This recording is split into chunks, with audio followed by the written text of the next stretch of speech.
What is sound and how is sound produced? Sound is just another form of energy which enables us to hear. It is just like light that enables us to see. Without sound, we cannot be able to hear each other, and hence there is no proper communication possible. Let us understand how is sound produced. Take a metal utensil and bang it with a wooden stick. What do you observe? We hear the loud sound coming out from it and observe that the utensil is moving little to and fro. Now take a metal dish filled with water and bang it with a metal spoon. What happens? You can see little movement in water inside the dish. Fix 2 thumb pins in a drawing board and put a rubber band around them. Stretch it and then release it. What do you observe? You can hear a sound as well as you can see the rubber moving to and fro. From the activities, we observed that whenever sound is produced, there is some to and fro movement of the sound producing. This to and fro movement is called the vibration. In fact, all the bodies produce sound because of vibration. If you could stop the vibration of a sound-producing body, it will stop making sound. Even the music instruments produce sound when one or more part of them vibrates. For example, in guitar, the stretched string vibrates. In a tabla, stretched membrane vibrates. In a flute, air column present inside the hollow flute vibrates. In cymbals or manjira, the metal discs vibrate. In jal tarang, metal bowl or glass bowl and water together vibrate to produce sound. Sound produced by humans. While speaking, touch your throat and observe if you can feel any kind of vibration in your throat. Let us understand how sound is produced by humans. In our body, we have a voice box inside the throat. It is also called larynx and is present in the upper portion of the windpipe. You can feel this voice box as a bump by touching your throat. 2 vocal cords are stretched across the voice box. A narrow slit is present between the 2 vocal cords so as to provide a passage to the air. When air is pushed by the lungs through the narrow slit between the cords, it makes the cords vibrate. Thus, vibrating cords produce sound. There are muscles attached to both the vocal cords, which allow the cords to be tight or loose, and accordingly quality of voice differs. When air is pushed by the lungs through the narrow slit between the cords, it makes the cords vibrate. Thus, vibrating cords produce sound. There are muscles attached to both the vocal cords, which allow the cords to be tight or loose, and accordingly quality of voice differs. In fact, the length of the vocal cords is responsible for different voices. For example, vocal cords of men are 22 mm long, that of women which is 5 mm long. A child's vocal cords are even smaller than women's. That is why their voices are different. Sound needs a medium to propagate. Let us check whether it needs any medium to travel or it can travel even in vacuum. You whistle and your friend listens to it. You whistle and your friends listen it. How did the sound travel? Actually, it travels through the air.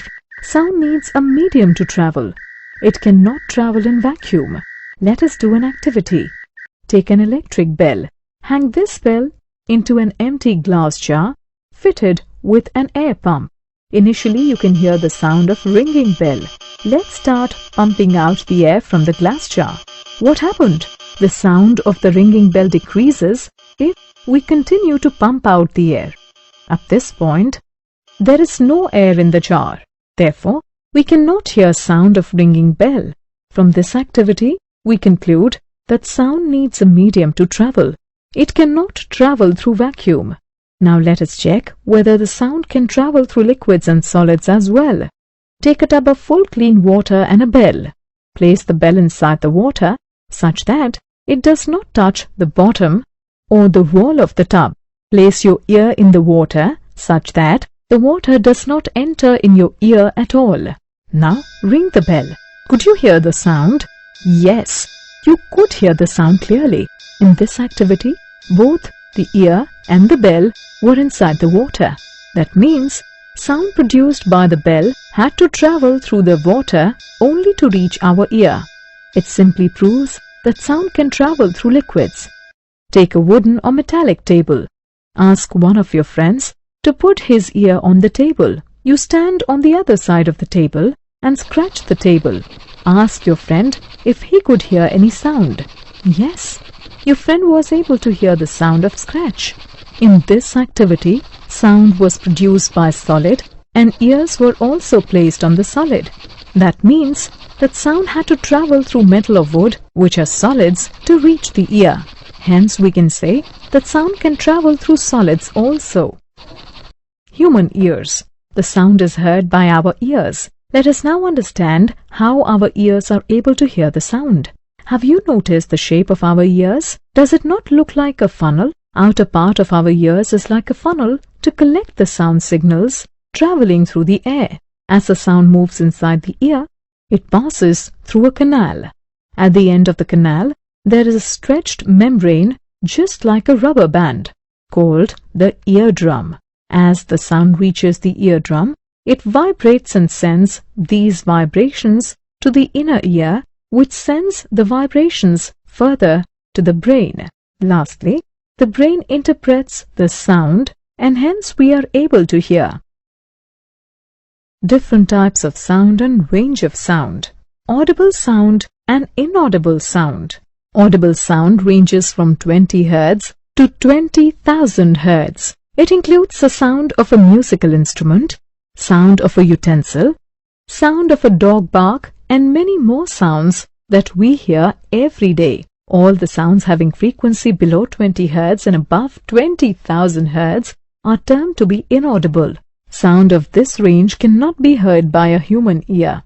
Dolphins produce a sound which has a frequency below 20 Hz, whereas dogs have the ability to hear a sound above 20,000 Hz. Noise and music. A pleasant sound is called music, whereas a discomforting and unpleasant sound is called noise. Noise pollution. We have just learned that an unpleasant sound is called noise. You have to hear only unpleasant sound every day. Will you be able to take rest? Will you be able to focus on your work or studies? No. In such a noisy environment, we cannot do any fruitful or peaceful work. Such an environment which is full of unpleasant and discomforting noise is said to have noise pollution. Sources of noise pollution are horns of the vehicles, heavy machines, loudspeakers, bursting of crackers, and explosions. It can badly affect our health. It can cause lack of sleep, hypertension, anxiety, and permanent hearing impairment.